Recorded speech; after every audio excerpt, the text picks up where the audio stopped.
સરદાર સરોવર નર્મદા ડેમની સપાટી સ્થિર થઈ છે। ઉપરવાસમાંથી પાણીની આવક ઘટી છે। હાલ નર્મદા ડેમની સપાટી 137.72 મીટર પર પહોંચી છે। નર્મદા ડેમની મહત્તમ સપાટી 138.68 મીટરની છે। નર્મદા ડેમ જેની મહત્તમ સપાટી પર પહોંચતા માત્ર હવે 96 સેન્ટીમીટર જ બાકી છે। વધુ માહિતી સાથે સંવાદદાતા નર્મદાથી દીપક પટેલ જોડાયા છે। દીપક, નર્મદાની જે મહત્તમ સપાટી છે, શું લાગે છે આગામી 1-2 દિવસમાં આ સપાટીને પાર કરી શકે છે ખરી? ખાસ કરીને વાત કરીએ તો જે ઉપરવાસમાં મધ્યપ્રદેશમાં જે સારો વરસાદ હતો જેને લઈ લાખો ક્યુસેક પાણીની આવક થતી છે, પરંતુ છેલ્લા 2 દિવસથી જે નર્મદા ડેમમાં જે ઉપરવાસમાં જે આવક છે ઘટી રહી છે। હાલ પણ નર્મદા ડેમના ખાલી માત્ર 43,871 ક્યુસેક પાણીની આવક થઈ રહી છે અને જેની સામે જાવક જે વધુ છે 73,767, એટલે કહી શકાય કે જેની મહત્તમ સપાટી છે 138.68 મીટર, એ હજુ બીજા 3 થી 4 દિવસ સુધી આપણે રાહ જોવી પડશે, કારણ કે હાલ 137.72 મીટર પર જે સપાટી પહોંચી છે અને જે સ્થિર છે એ લગભગ કહી શકાય કે જે મહત્તમ સપાટી છે 138.68 મીટર, જેને ભરાવા હજુ 2 થી 3 દિવસ રાહ જોવી પડશે। પરંતુ ચાલુ સિઝનમાં નર્મદા ડેમ છલોછલ ભરાશે એ વાત ચોક્કસ છે અને એ ગુજરાત માટે સીધો ફાયદો થશે। જી પંકજ। જી દીપક, આભાર માહિતી આપવા માટે। આ તરફ મહેસાણામાં ધરોઈ ડેમમાં 80.48% જળ સ્ટોક થયો છે। ધરોઈ ડેમમાં 926 ક્યુસેક પાણીની આવક છે।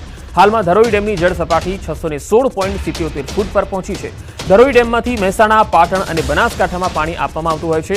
10 શહેરો અને 1007 ગામ અને પરાને પીવાનું પાણી અપાય છે, જેમાંથી 9 શહેર અને 538 ગામ એવા છે જ્યાં નિયમિત ડેમનું પાણી વપરાશમાં લેવાય છે।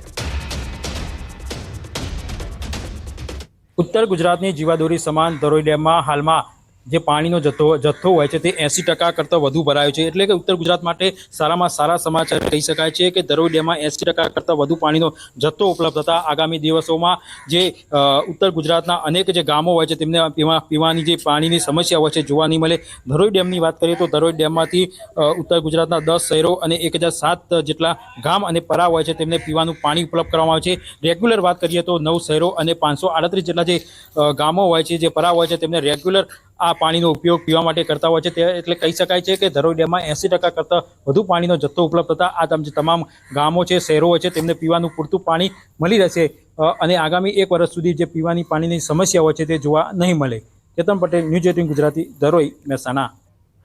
અમદાવાદમાં તોફાની તત્વો બેફામ બની ગયા છે। સુભાષ બ્રિજ પર અસામાજિક તત્વોનો આતંક જોવા મળ્યો। કાઠિયાવાડી હોટલમાં તોડફોડ કર્યાના સીસીટીવી સામે આવ્યા। હથિયારો સાથે હુમલો કરીને તોડફોડ કરી હોટલના માલિકને ગંભીર ઈજાઓ પહોંચતા સારવાર માટે ખસેડવામાં આવ્યા। રાણી પોલીસે અસામાજિક તત્વો વિરુદ્ધ ફરિયાદ નોંધી છે। અજાણ્યા શખ્સો વિરુદ્ધ ગુનો નોંધ્યો છે। અસામાજિક તત્વોના આતંકથી સ્થાનિક લોકોમાં રોષ વધી ગયો છે। 2 અલગ-અલગ તસવીરો આપણે બતાવી રહ્યા છીએ। આ સીસીટીવીના ફૂટેજ છે। હથિયારો સાથે કેટલાક શખ્સો ધસી આવ્યા અને હોટલમાં હુમલો કર્યો। વધુ માહિતી સાથે સંવાદદાતા નવીન ઝા જોડાયા છે। નવીન, આ અસામાજિક તત્વો કોણ હતા, શા માટે તેમણે હુમલો કર્યો? જે સામે આવી રહ્યું છે પંકજ, કે ત્યાંના કેટલાક સ્થાનિક લોકો છે અને આજુબાજુના વિસ્તારમાં રહે છે। મોડી રાતે 12:30 વાગે 3 દિવસ પહેલા આ લોકોએ હોટલમાં તોડફોડ કરી છે અને જે સવાલ ઉભો કરે છે ક્યાંક ને ક્યાંક કઈ રીતે અસામાજિક તત્વોનો ખોફ જે છે ધીરે ધીરે વધી રહ્યો છે। હજી 2 દિવસ પહેલા જ ઝાલગઢવાડ અને બાપુનગરમાં આ પ્રકારના દ્રશ્યો સામે આવ્યા હતા કે જ્યાં અસામાજિક તત્વો દ્વારા તોડફોડ કરવામાં આવી હતી। ત્યારે હવે રાણી વિસ્તારના જે દ્રશ્યો સામે આવ્યા છે તે ક્યાંક ને ક્યાંક સવાલ ઉભો કરે છે કે કાયદાનો ડર આ લોકોને ના હોય અને જે રીતે બિંદાસ તોડફોડ કરે છે તે લોકો, તો આવા લોકો સામે કાર્યવાહી કરવાની જરૂર છે। ત્યારે સ્થાનિકોની માંગ છે કે આ પ્રકારની ઘટના ના સહન કરી શકાય, કારણ કે આ કાયદાના હાથમાં લઈને અને બેટોક આ લોકો ડર પેદા કરવાની જે છે તે એક પ્રકારનો પ્રયાસ કરી રહ્યા છે। પંકજ। જી નવીન, આભાર માહિતી આપવા માટે।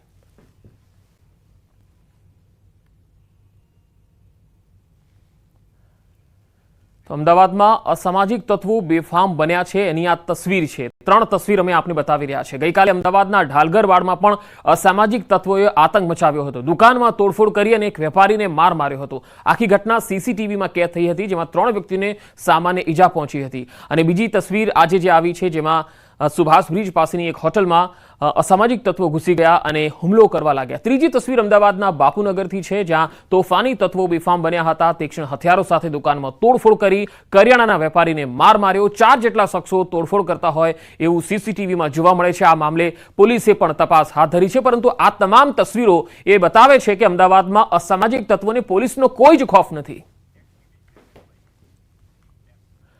અંબાજી મંદિરે જતા દર્શનાર્થીઓ માટે મહત્વના સમાચાર। અંબાજી મંદિરમાં આજે પ્રક્ષાલન વિધિ યોજાશે। ભાદરવી પૂનમ મહામેળો પૂરો થયા પછી પ્રક્ષાલન વિધિ વર્ષમાં એક જ વખત પરંપરાગત રીતે થતી હોય છે। આજે અંબાજી મંદિર બપોરે 1 વાગ્યા પછી બંધ રહેશે। માતાજીની સાંજની આરતી રાત્રે 9 કલાકે થશે। 21 સપ્ટેમ્બરથી આરતી અને દર્શનનો રાબેતા મુજબ સમય રહેશે।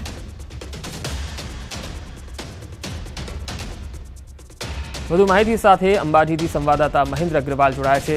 મહેન્દ્ર, સમયને લઈને આજે કયા પ્રકારનો કાર્યક્રમ રહેશે અને આવતીકાલથી કયા પ્રકારનો સમયનો દર્શનનો સમય રહેશે?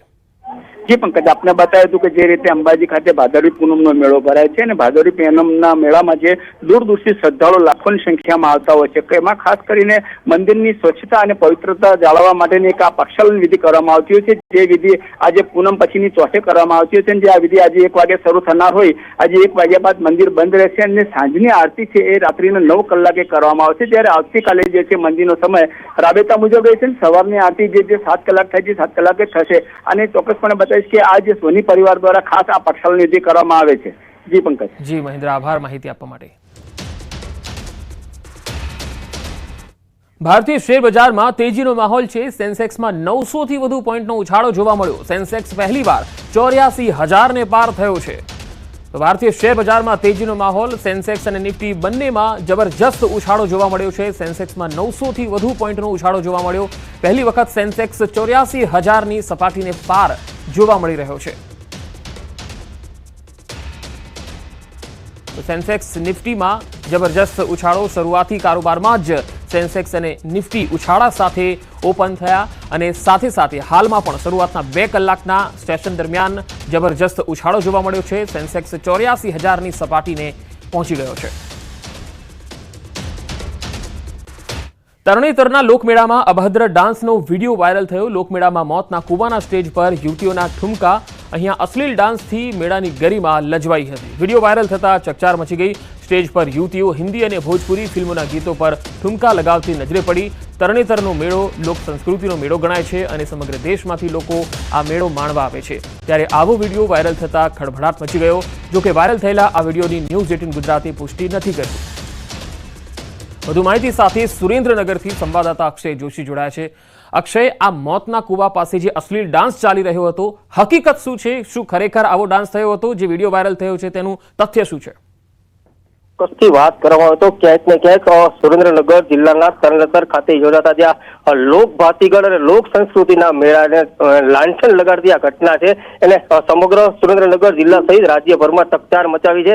આ વિડીયો છે ચોક્કસ 6 થી 9 સપ્ટેમ્બર દરમિયાન જે તરણેતરનો ભાતીગળ મેળો છે એ સમયનો જ હોવાનું જાણકારો પાસેથી વિગતો મળી રહી છે અને તંત્ર જે છે જિલ્લા વહીવટી તંત્ર એના અને ગ્રામ પંચાયત દ્વારા આ મેળાનું આયોજન થતું હોય છે। ત્યારે ક્યાંક ને ક્યાંક તંત્રની આંખ આડા કાન કરવાની જે નીતિ છે એના રહેમ નજર હેઠળ જ આજે સમગ્ર ઘટના છે બની છે અને હાલ તંત્ર છે એને ઢાક પીછોડો કરવા માટે ક્યાંક ને ક્યાંક પ્રયાસો કરી રહ્યું છે। પરંતુ હવે જે સમગ્ર મામલો છે વિડીયો વાયરલ થતા બહાર આવ્યો છે અને તંત્રની જે અણઆવડત અને આંખ આડા કાન કરવાની નીતિ છે બહાર આવી છે, એને લઈ અને તંત્રની કામગીરી સામે પણ અનેક પ્રકારના સવાલો ઉભા થવા પામ્યા છે। અક્ષય, ખાસ કરીને સ્થાનિક લોકો શું કહી રહ્યા છે અને પોલીસ હવે આ બાબતે કોઈ સંજ્ઞાન લેશે ખરી? જી, ચોક્કસથી વાત કરવામાં આવે તો સ્થાનિકોની જે વાત છે, તરણેતરનો જે મેળો છે એ ત્રિનેશ્વર મહાદેવનું મંદિર છે, જે મહાભારત કાળનું મંદિર હોવાનું લોકવાયકા છે અને એનું અનેરું મહત્વ છે ખાસ કરીને। અને એ મહાદેવના મંદિરના સાનિધ્યમાં મેળાનું આયોજન થાય છે ત્યારે ક્યાંક ને ક્યાંક લોકોની ધાર્મિક લાગણીને દુભાવી હોવાનો પણ લોકોમાં આક્રોશ જોવા મળી રહ્યો છે। અને તંત્ર અને પોલીસ જે છે એ હવે તબેલામાંથી ઘોડા છૂટી ગયા પછી જે તાળા મારવાનો ઘાટ આવે એના જેવી સ્થિતિ સર્જાય છે ને હવે તંત્ર દ્વારા કોઈ પગલાં લેવામાં આવે તો તેને લઈ અને કોઈ અર્થ રહેતો નથી, કારણ કે જે મેળો છે પૂરો થઈ ગયો છે અને જે મેળાની જે આબરૂ છે, જે મેળાને જે લાંછન લગાડવાની ઘટના છે બની ચૂકી છે। ક્યાંક ને ક્યાંક આ મેળો છે એ મેળો છે બદનામ થઈ ચૂક્યો છે। ત્યારે હવે તંત્ર દ્વારા સમગ્ર મામલો છે એને દબાવવાનો ક્યાંક ને ક્યાંક પ્રયાસ કરવામાં આવતો હોય તેવું લાગી રહ્યું છે। જી અક્ષય, આભાર માહિતી આપવા માટે। યુવતીઓના આ ઠુમકા જે વાયરલ થઈ રહ્યા છે, હવે તંત્ર ઢાક પીછોડો કરી રહ્યો છે। અશ્લીલ ડાન્સ લોક સંસ્કૃતિના આ મેળામાં કેટલો યોગ્ય છે, આ સવાલ છે। વિડીયો વાયરલ થતા ચકચાર મચી છે। લોકમેળામાં અભદ્ર ડાન્સનો આ વિડીયો છે, તંત્ર હવે ઢાક પીછોડો કરવા લાગ્યું છે। તરણેતરનો મેળો જે ખૂબ જ ગુજરાતની લોક સંસ્કૃતિને અને સૌથી મોટો મેળો પણ કહેવાય છે અને લોક સંસ્કૃતિની ઝાંખી તેમાં જોવા મળતી હોય છે. પરંતુ અહીંયા અશ્લીલ ડાન્સ જ્યારે જોવા મળ્યો ત્યારે સૌ કોઈની લાગણી પણ દુભાઈ. સ્થાનિક લોકોને પણ આ અણછાજતું લાગ્યું. તંત્ર હવે ઢાંકીછોડો કરી રહ્યું છે. આ વિડીયો છે એ તરણેતરના લોકમેળાના જ હોવાની વાત સામે આવી રહી છે, જ્યાં મોતનો કૂવો હતો ત્યાંના સ્ટેજ પર આ પ્રકારનો ડાન્સ થઈ રહ્યો હતો. હવે આ જે મેળાની ગરિમા છે એ લજવાઈ છે અશ્લીલ ડાન્સના કારણે. ત્યારે હવે તંત્ર શું કરે છે, શું એક્શન લે છે, શું સંજ્ઞાન લે છે, જોવું રહ્યું. મુખ્યમંત્રી ભૂપેન્દ્ર પટેલ અમરેલીની મુલાકાતે છે. લાઠીના દુધાળા ગામની તેમણે મુલાકાત લીધી છે. દુધાળા ગામે થઈ રહેલા જળ સંચય કામ અંગે પરામર્શ કર્યો હતો. ત્યારબાદ હવે મુખ્યમંત્રી અમરેલીના સુપ્રસિદ્ધ નાગનાથ મંદિર પહોંચ્યા, જ્યાં તેમણે મહાદેવની પૂજા અર્ચના કરી. અમરેલીમાં આવેલા ગાયકવાડી રાજમહેલના નવીનીકરણ કાર્યનું ખાતમુહૂર્ત કર્યું. નવા બસપોર્ટ ખાતે આયોજિત સભા સ્થળે પણ પહોંચ્યા મુખ્યમંત્રી. અમરેલીમાં નવા નિર્મિત ભવ્ય બસપોર્ટનું પણ લોકાર્પણ કરવાના છે. લાઠીના દુધાળા ગામની મુખ્યમંત્રીએ મુલાકાત લીધી હતી. અમરેલીના નાગનાથ મંદિરમાં પણ મહાદેવની પૂજા અર્ચના કરી હતી. તો સાથે સાથે નવા બસપોર્ટનું પણ લોકાર્પણ કર્યું હતું. તો મુખ્યમંત્રી ભૂપેન્દ્ર પટેલ આજે અમરેલીની મુલાકાતે છે. બે અલગ અલગ તસવીર આપને બતાવી રહ્યા છીએ. લાઠીના દુધાળા ગામની તેમણે મુલાકાત લીધી હતી. મહાદેવના મંદિરે પણ ગયા હતા. તો સાથે સાથે નાગનાથ મહાદેવમાં મંદિરે પૂજા અર્ચના પણ કરી હતી. તો સાથે જે વિકાસ કામો છે તેની સમીક્ષા કરી હતી, પરામર્શ પણ કર્યો હતો. સ્થાનિક અધિકારીઓ સાથે પણ પરામર્શ કર્યો હતો. તો લોકલ ત્યાંના જે ગામના લોકો છે તેમની સાથે પણ તેમણે મુલાકાત કરી હતી, સંવાદ કર્યો હતો.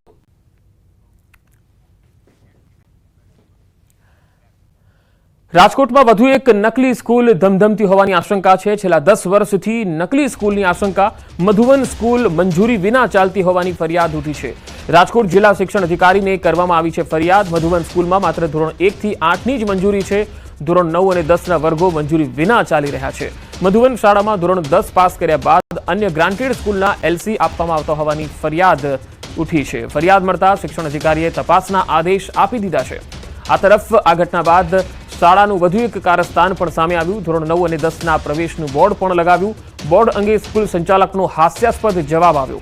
અમારું સારું દેખાય એટલે બોર્ડ લગાવ્યું છે એવું સંચાલક કહેતા જોવા મળ્યા.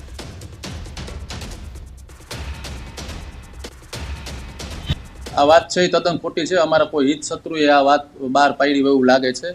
કેમ કે અમે અહીંયા શિક્ષણ સારું આપે છે 1 થી 8 ધોરણમાં, અને સારી ટેકનોલોજીથી સારા શિક્ષકો ડિજિટલ બોર્ડમાં ભણાવીએ છીએ, સારું શિક્ષણ આપીએ છીએ. એટલે અમારું અહીંયા સારું છે, વાલીઓને બધાને ટ્રસ્ટ સારો છે. તો કદાચ કોઈ અમારા હિત શત્રુ એવા ઊભા થયા હોય અને એ લોકોએ અમારી નિવેદન કઈ અરજી કરેલી છે ડીઓમાં. ના, એ જાહેરાત કરી હશે પણ અમે કાંઈ આમાં એડમિશન આપ્યા નથી, કોઈને પ્રવેશ નથી દીધો. અમે હેતુ એ હતો કે કદાચ થોડુંક અમારું એમ કે સારું દેખાય એમ, બીજું કાંઈ નથી. મંજૂરી મળી જાય તો અમે આગળ ભણાવી શકીએ એમ. અને હવે વાત રોગચાળાના વાવરની.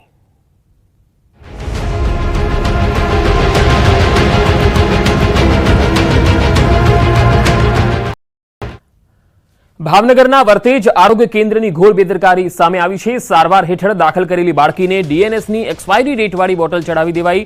કદરેજ ગામની 9 વર્ષની બાળકીને તાવ આવતા વર્તેજ આરોગ્ય કેન્દ્રમાં સારવાર માટે દાખલ કરાઈ હતી, જ્યાં સ્ટાફની બેદરકારીથી બાળકીમાં જીવ પર જોખમ આવી ગયું. બાળકીના ભાઈને એક્સપાયરી ડેટવાળી બોટલ હોવાનું ધ્યાનમાં આવતા તાત્કાલિક ડોક્ટરને જાણ કરી બોટલ બંધ કરી દેવામાં આવી અને જવાબદાર સ્ટાફ સામે શિક્ષાત્મક પગલાં લેવા પરિવારે માગણી કરી હતી. બાટલાની એક્સપાયરી મેં જોઈ તો મને ખ્યાલ આવ્યો કે આની એક્સપાયરી તો પૂરી થઈ ગઈ છે, અને મેં જે એને જાણ કરી તો એને બધા બાટલા અને જે સ્ટોક હતો એ બધો ખાલી કરી નાખ્યો અને સંતાડી દેવામાં આવ્યો છે. જે કાંઈ સ્ટાફ દ્વારા ભૂલથી ચડાવવામાં આવી છે તેની વિરુદ્ધ શિક્ષાત્મક કાર્યવાહી કરવામાં આવશે. વલસાડ જિલ્લામાં રોગચાળાએ માઝા મૂકી છે. હાલ સરકારી અને ખાનગી હોસ્પિટલ દર્દીઓથી ઉભરાઈ રહી છે. એમાં પણ ડેન્ગ્યુનો કહેર જોવા મળી રહ્યો છે. જિલ્લામાં ચોમાસા દરમિયાન 1320 જેટલા શંકાસ્પદ ડેન્ગ્યુના કેસ મળ્યા, જેમાંથી રિપોર્ટ કરતા 81 દર્દીઓ ડેન્ગ્યુ પોઝિટિવ આવ્યા. તેની સાથે વાયરલ ફીવરના કેસમાં પણ રાફડો ફાટ્યો છે. જિલ્લામાં વકરી રહેલા રોગચાળાને લઈ આરોગ્ય તંત્ર દોડતું થયું. અસરગ્રસ્ત વિસ્તારમાં સર્વેલન્સની કામગીરી ચાલી રહી છે. જે પણ ડેન્ગ્યુના શંકાસ્પદ કેસો હતા એની આપણે અહીંયા ટેસ્ટિંગ કરી, જેની સંખ્યા 1320 છે, અને એમાંથી આપણને 81 જેટલા કેસો પોઝિટિવ મળ્યા છે આપણને, જેની અત્રેની હોસ્પિટલ ખાતે જુદા જુદા વિભાગમાં જે ગાઈડલાઇન જે છે ડેન્ગ્યુની સારવાર માટેની એ પ્રમાણે સારવાર આપણે આપી રહ્યા છે. તો સુરેન્દ્રનગર શહેરમાં રોગચાળાએ અજગરી ભરડો લીધો છે. વાયરલ ઇન્ફેક્શન અને પાણીજન્ય રોગચાળાએ માજા મૂકી છે. સુરેન્દ્રનગરની સરકારી હોસ્પિટલમાં રોજની 550થી વધુ ઓપીડી નોંધાઈ રહી છે. બેવડી ઋતુના કારણે જિલ્લામાં ઘરે ઘરે માંદગીના ખાટલા જોવા મળી રહ્યા છે. તાવ, શરદી સાથે ઝાડા ઉલટી, કોલેરા સહિત પાણીજન્ય રોગોએ માથું ઉચક્યું છે. શહેરની સરકારી હોસ્પિટલમાં ચાલુ મહિનાના 16 દિવસમાં જ 9000થી વધુ દર્દીઓની ઓપીડી નોંધાઈ છે. ત્યારે તબીબો લોકોને સાવચેત રાખવા અપીલ કરી રહ્યા છે. તો બીજી તરફ શહેરમાં પાણી શુદ્ધ કરીને વિતરણ કરવામાં આવે અને સફાઈ કરી દવાનો છંટકાવ કરવામાં આવે તેવી સ્થાનિકોમાં માંગ ઉઠી છે. કોઈ પણ તકલીફ, તાવ કે ઝાડા ઉલટી કે એવો કોઈ પણ પ્રોબ્લેમ હોય તો નજીકના સરકારી દવાખાનામાં કાં તો ગાંધી હોસ્પિટલમાં આવવું જોઈએ. એક ચોખ્ખું પાણી ઘરમાં ભરીને ન નાખવું જોઈએ. ચોખ્ખા પાણીના અંદર ડેન્ગ્યુનો મચ્છર થાય. જે પણ ચોખ્ખું પાણી આપણે ભરીને રાખીએ છીએ તો એ ચોખ્ખું પાણી ભરીને ના રાખવું જોઈએ. પાણી બહારનો થોડો ખોરાક ટાળવો જોઈએ. પાણી ઉકાળીને પીવું જોઈએ. ક્લોરિનેશન કરીને પાણી પીએ તો પણ વધારે સારું. અમારા નગરપાલિકાના અને જે તંત્રના લાગતા વળગતા હોય, જે સ્વચ્છતાનું કામ કરતા હોય, દવા છંટકાવ કરે.